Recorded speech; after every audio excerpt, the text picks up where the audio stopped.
Happy Thursday. We are back with another episode of Go FUD Yourself. JD Gagnon here and my good friend Kara. What is going on? Look, we're both back. I know. When's the last time we were in a digital room together? Oh my goodness. Tuesday. Oh. Feels like longer. Literally 48 hours ago. It seems really long in this space. I'm gone for one day and everybody feels like it's like dog years in this space. Who was I talking to? Ben, who was on yesterday. I feel like we've known each other for years and years and it has not even been a year. Time flies when you're having fun. We got tons of shit to talk about. What are we covering today? Do we ever? So we have to talk about XRP. It just came up on the news immediately. There's price surges. We've got to talk about it. And then we're also going to talk about the bills that are kind of coming into place or that people want to come into place in the US. Then we're going to fly on over to MICA because it's Crypto Arms Rights Day, my favorite day. Fly over to the EU. Fly over to MICA. Just go right to Brussels. There's quite a few things going on in Europe that are also all news within the last 24 hours. Most of it's good, maybe, probably. And then we kind of are just going to like pitter patter over to Russia very briefly and take a look at what's going on there. If we have time, we're going to talk about Hong Kong, but we have to talk about Brazil's CBDC code and the whistleblower. But can we talk about their luxury car auction too? Yeah, maybe. So I think that sounds fun. All right. Quick reminder, it's a live show Monday to Friday, 12:30 p.m. Eastern. We're on all the different places. Like, share, subscribe, help us get the word out. With that, I have no merch to shout out to today except for Psycho Bunny, so we can tag them on the post. I will. Because I think they actually liked it last time, so they did. We'll try to do that again. Yeah, let's freaking go.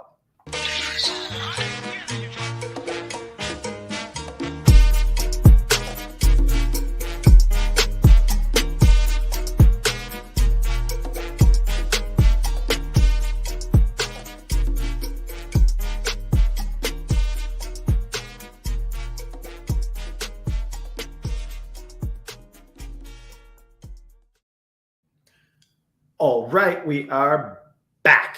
That video is hilarious. I need to get purple lensed sunglasses now. I've got the chain, but I need to get the purple lens sunglasses. Hello to all of our friends on Twitter Spaces. What's up? What is up? All right, let's go. Let's jump right into it. I know you're stoked about XRP. I could only find news like after I had started making this news brief about it a half an hour ago. So it's pretty new that XRP won. Yep. So huge shout out to Brad and team. Obviously, few $100 million in legal fees, and they were able to come out on top. Judge ruled that, in fact, it was not an offer of investment contracts, which puts this 3-year nonsense to bed, which is pretty exciting. As you can imagine. See, actually, I didn't hear about this news until I saw the market. And I was like, whoa, yeah. What That's the what I hell mean. Nobody's happened? even reported on it yet. Most of the news that you're still seeing is, when are they going to announce? And they have. It's now. Yes, they've announced now, which is super exciting. Like, I mean, this is a big win for the space, I think. It doesn't necessarily mean that the SEC is going to back off at all, but I think it will stop maybe some of the short-term litigation against all of these projects, and hopefully forces the need for proper policy, proper legislation to go through, which is the next topic to discuss. It is. So we've seen this bill before. It came out in June 2022. It was related to FTX and Terra. Basically, the senators are concerned that, things are going to depeg and people are going to get hurt. And they've brought it back to light. And they think that the popularity of the BlackRock ETF will allow them to win it this time. It is a bipartisan bill, so it's kind of exciting. I don't know. What do you think about this bill? I mean, it's been kicking around for a while. Yeah, I'm not sure that it goes deep enough. It hasn't gone through committees the same way that others have. I really don't think it's going to have enough bipartisan support to make it all the way through. Although I wouldn't mind it to go through, because it actually puts a lot of the responsibility on the CFTC, which would make life a lot easier.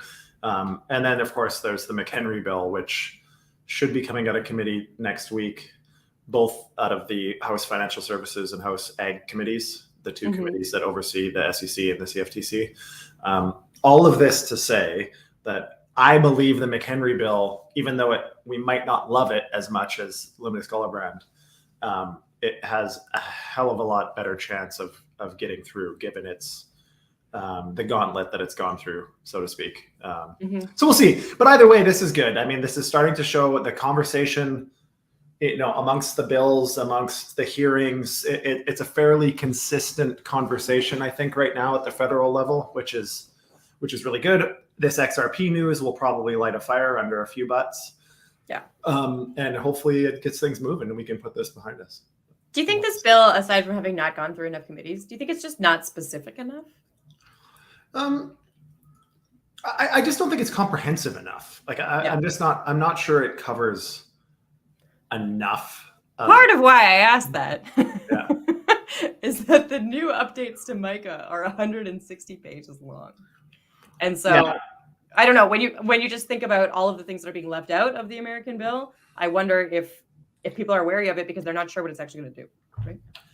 Yeah, I'm not even sure if it's people are wary of it. I think it's it maybe doesn't quite have enough teeth as far as a lot of people are concerned. I think it would be better. It would be better for us to ease into something like Luminous Gullibrand and then create a baseline of like minimum regulation, and then as time goes on, kind of add to it how we've done in the last almost 100 years since the Securities Act began. Like obviously there's updates and rules are added, and then there's litigation that clarifies some stuff.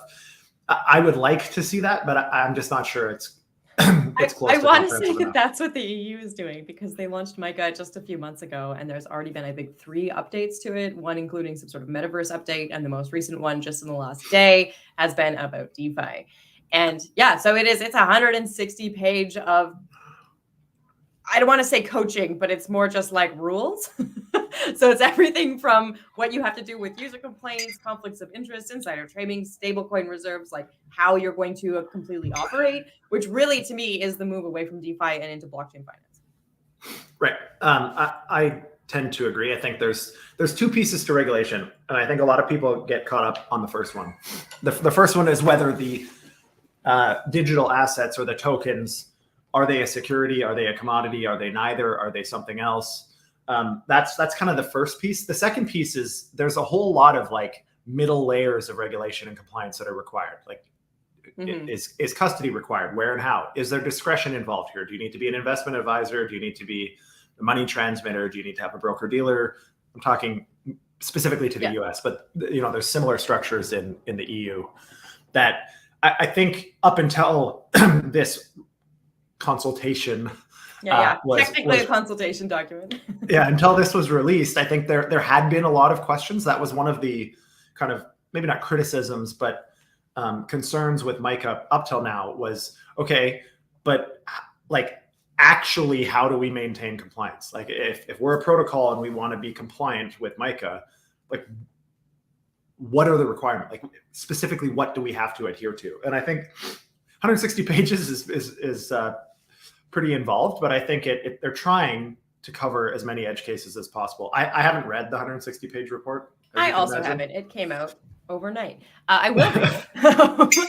So if you do want to participate in this, if you're in the EU and you want to participate, or if you plan on operating in the EU, you have until the end of September to actually partake in the consultation and inform the consultation. They're looking at doing additional consultations in October and 2024. I think this will just be an ongoing iterative process, like MICA. Just wait, time out. We got rugged. We got rugged on spaces, I think. Okay, well. So forget it. No spaces today again. I don't understand what is going on. It says it's on here, and it's still recording me. Really? Yeah.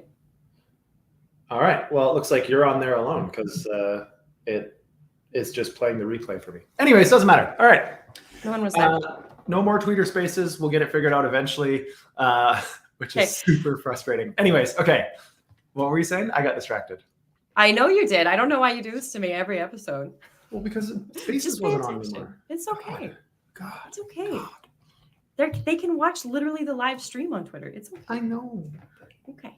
So these updates to MICA, you have until the end of September to consult on them. They also are allowing for anonymous and confidential consulting. So I think this is kind of where they're differing a little bit from America, where we saw people go in and try to consult with the SEC and then suddenly get pegged with a lawsuit. MICA is trying to avoid that. So you have the opportunity to do it confidentially and anonymously. I don't know what that looks like. I haven't read the 160-page document, but if you're in Europe or you plan on operating in Europe, I would suggest going and working with them on that. Now, they have also chosen, there were 90 applications for sandbox use cases of the current MICA involvement, essentially. 20 of 90 applications made it through, and they have, I believe, a whole year. I could have the time period wrong, but they actually get like one-on-one coaching through the regulation. So they tried to select use cases that were very different, and then these different companies get to go through. Then they have an example. Actually comply. Yeah. Now, I hope that we see this work in a really cooperative sort of way, as opposed to a competitive sort of way.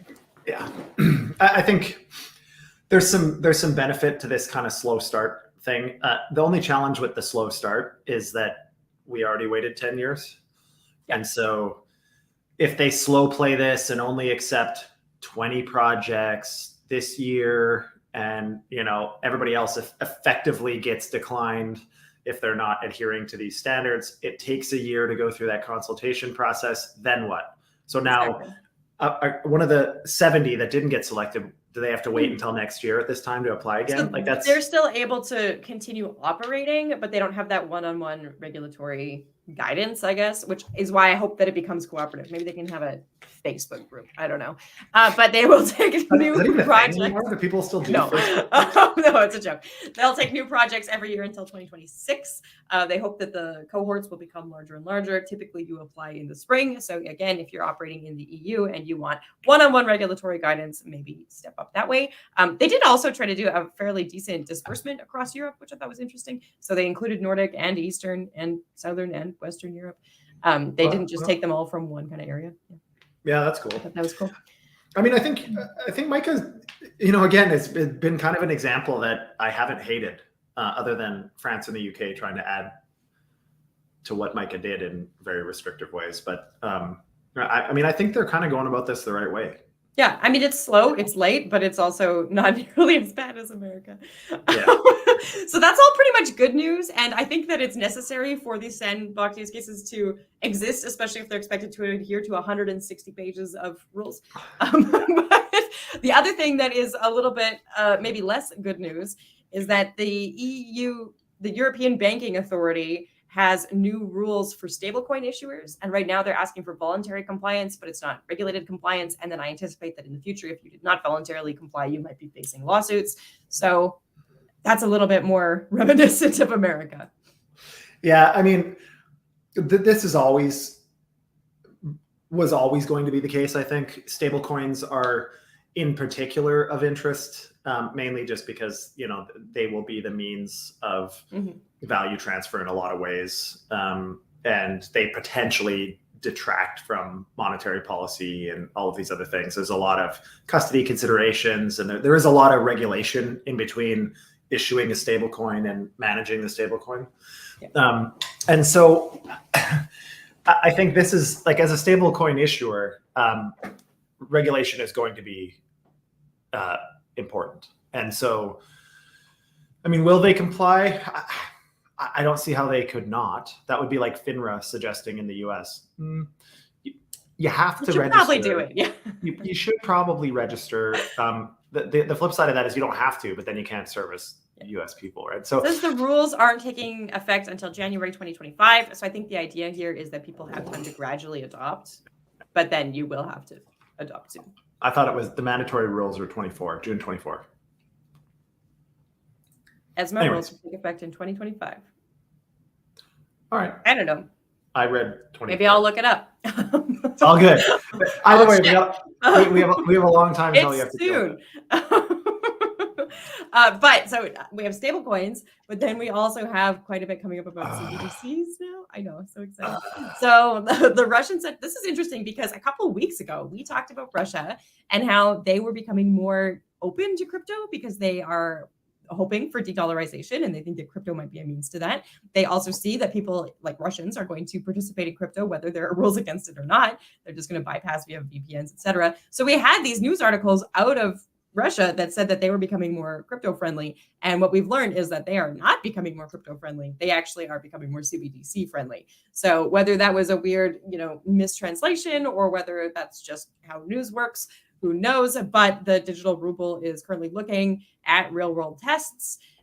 It went through the central bank and then it was approved by Russia's State Duma, which is their lower level of legislation. So it's coming into play. It's exciting. It's interesting. It's a little bit terrifying because they say out loud that their hope is that the digital ruble will allow for them to bypass sanctions.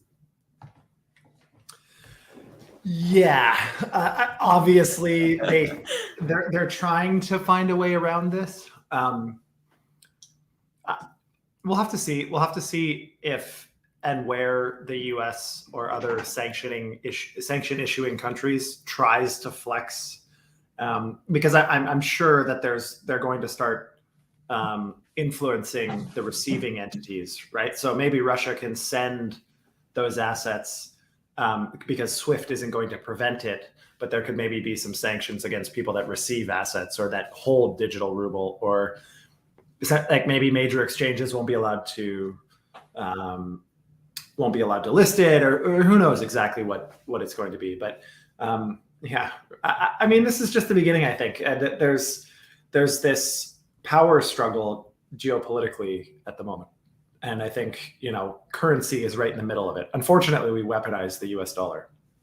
And it's forcing a lot of these jurisdictions' hand into, digital currencies, CBDCs, a whole bunch more control and supervision over their own populations, as well as, a lot of ways to manipulate global trade that otherwise wouldn't exist. So I'm like really not excited about a lot of these central banks trying to do this kind of stuff, if you can't tell.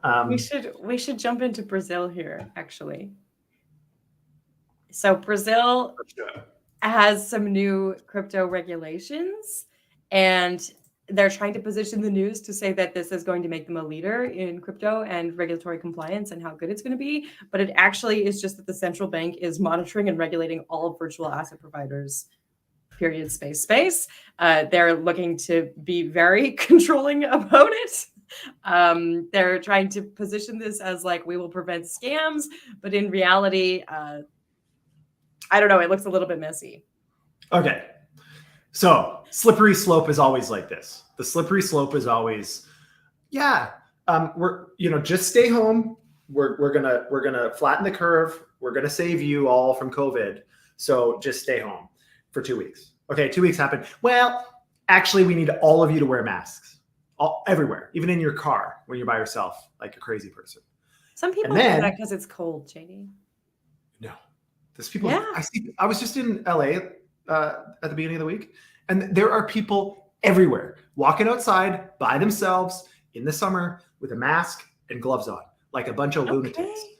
It doesn't actually save you from any. Anyways, it doesn't. But they can do whatever they want. I thought that was your whole doctrine. They can do what they want. My point here is that there's a slippery slope, right? So we're going to protect you from fraud. Oh, okay, that sounds good. We're also going to prevent you from buying things that we don't think are commercially viable, or we don't like this company because they're doing something that, that doesn't align with the federal government's views on something. So we're actually not going to allow you to buy that. Or we're going to put in a limitation on the amount of grain you can buy or the amount of milk you can buy. Is exactly what got whistleblown. So they put in these regulations, these new regulations in Brazil, and then a whistleblower came forward and said that the CBDC that they've been developing, which is supposed to come out right away, the digital real, is it's not going to be great for people. Not only is there a lack of clarity on how it's going to be used and what it's going to be used, and transparency and infringement on financial freedom and privacy, but they will actually be able to freeze your funds. It's just written in the code, willy-nilly out there. It's not even really hidden. Yeah. I mean, again, this, like, every CBDC is going to have this. It's the only reason the central banks would adopt this is if it's better for them than the current system. So they've been trying to fight the current system. They're realizing that, tides are going against them a little bit. So instead, they're trying to say, okay, well, let's influence this new technology in such a way that it's actually better for us. And so I don't think there's going to be a CBDC that doesn't have this type of supervision capacity. You can freeze. They can reverse transactions. They can block wallets. They can move currency. Like they can. This one in particular also has the ability to change balances, which is, I think, one of the biggest ones that people didn't see coming. But I think this is a slippery slope as well. Is like, oh, well, we actually have the ability to commit to transactions on your behalf, which is really great if you want us to do your taxes for you. And you're like, yeah, I'm compliant, and that sounds really good. And then it's less good than you think it is. Yeah. Well, we determined that you actually owe an extra $100,000. So we're not actually going to audit you. We're just going to take it from your bank account. And then if you want to appeal it, go for it. I could just see this going, again, I don't want to wear a tin hat. I do. I'm going to make mine into a boat. I'm going to put it on my head. A hat. You know, I really hope that we somehow find a path forward with this. I think we're going to see proliferation of these things. They're going to be incredibly restrictive and prohibitive. I think people are going to resist using them, and there will be some either reform or cancellation of these CBDCs, I think. But we'll have to wait and see. Brazil is doing a lot of really interesting things. We actually talked about Bali and how they were putting tourists in jail for paying for things with crypto about a month ago. And Brazil hasn't gone quite that far, but they have been actively regulating crypto, and they have actually been treating crypto Ponzi schemes like typical Ponzi schemes.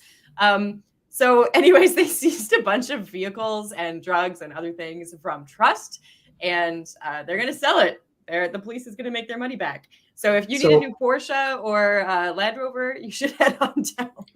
I don't know. The assets are valued at 288,000, and there's there's BMWs, a Land Rover, Porsches, and armored vehicles. Like, I don't know what kind of vehicles they're buying, what kind of Porsches or Land Rovers, but usually you can get like one of them for 280,000. Yeah, not multiples. So it'd be interesting to see what kind of cars they have. But I mean, I think that's pretty standard. Like, they do this stuff often. It's not just crypto crimes. I know. They seize property from crimes. They auction it. There's police auctions in almost every major city. Oh yeah, we go to the police auction regularly. It's like a fun Saturday out. But now I want to go to the Brazil police auction and see what's going on there. Sounds like a lot more fun, doesn't it? Seems like way more intensive and high end than the Edmonton police auction or the Leduc police auction, where you can like buy a tractor or like a Honda Civic. A crappy old abandoned bicycle. Yeah, exactly. Okay, we made it through Brazil. It wasn't as bad as we thought. So let's travel on back to Hong Kong. Hong Kong, about 2 months ago now, had a call out for licenses. So you had to get licensed to be able to operate in Hong Kong. That seemed to be going well. There were hundreds of licenses, I think 120 or something, or 150, that actually went through and were approved. And Hong Kong is totally stoked because they want to be the blockchain capital of the world, right? They want to be that hub.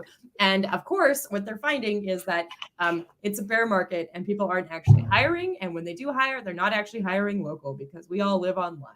So Hong Kong is a little bit peeved about this, and I haven't seen any information on what actions they're going to take. But they got all of these local crypto licenses, and then aside from that initial kick, it hasn't actually impacted like their way of life at all.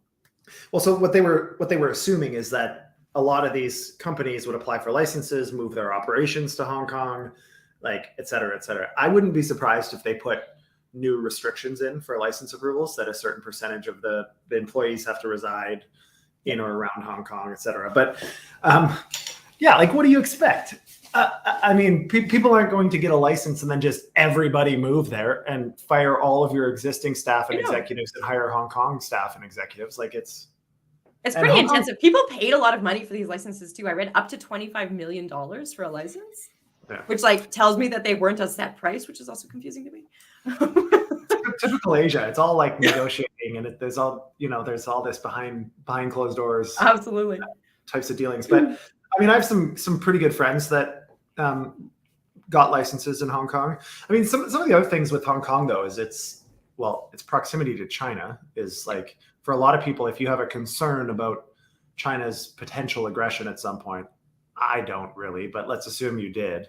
Hong Kong is one of the last places that I would want to live. I mean, China obviously suggests that Hong Kong should be Chinese mainland territory as well as Taiwan. Yeah. And so that could be a concern. The other thing is, it's really expensive to live there. Like, Hong Kong is insanely expensive. And so, I mean, in just office space, accommodations for your teams if you had to move people there. Like it's not cheap.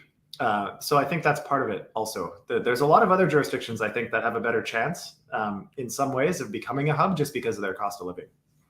Lisbon is for sure. an example. Yeah, go ahead. The other thing that's kind of interesting here is they're saying that there's a really high unemployment rate in Hong Kong. I believe it was almost 40%, 38%. And what? Yeah, super high. And so they are hoping that these crypto companies will come in and there'll be kind of like a talent war in some sort of way. And they'll both employ people and, upgrade people's credentials, that kind of thing. And then that didn't happen. And although the news doesn't state that it's actually related, the Hong Kong Securities and Investment Institute is now training digital asset traders. So if you're already an asset trader, you qualify for this. Or if you're looking for a career change, you'll also qualify for this. And they're looking to both include crypto and TradFi, because they, in addition to wanting crypto offices to move there, they want family offices to move to the city from different parts of China, et cetera. So I think this is kind of interesting, this concept that like it's mostly through webinars. You can go take it and learn how to function with digital assets, and then maybe that will get you a crypto job. As a trader or a market maker? I guess. I mean, if they can pull it off, I think they'll train the next wave of traders, hedge funds, liquid funds, et cetera. I think that could be another challenge. There's probably an expertise gap in Hong Kong currently because they've been so anti-crypto for so long that most proprietors left Hong Kong. So now, they've got to build up that talent pool again. So I hope they can pull it off. I think, Hong Kong obviously is in many ways a gateway to China, and there's a lot of assets in China, all things considered. So we want to make sure that obviously we have exposure there. But 25 mil, it's a little steep. This is an exciting round the world tour that you get to take with me every Thursday. It's my favorite day. Crypto arms race, woo woo! Crypto arms race. But that's all the regulation news. How do you feel about it? I feel good today. I'm happy for I like doing emotion checks like at the end of the episode. I'm happy for Ripple. I'm happy to see movement on the regulatory front from Loomis Gillibrand and so on, because it sparks conversation. I don't mind the MICA report or the consultation. I think it's a great continuous step in the right direction, continuous steps in the right direction. European Banking Authority, I think that will be the example that many other jurisdictions will probably try to adapt something similar. So we'll have to see how that plays out. And then we got into some of the crap that I don't love all that much, CBDCs and so on. But yeah, all in all, doing pretty good. It was a good day. JD. All right. Wait, I'm not ready. We're live show, Monday to Friday, all over the place. Wherever you're watching right now, we're going to be here again tomorrow for FU Friday. Like, share, subscribe, help share the word, bring your friends. With that, I say to you, Kiara, go find yourself.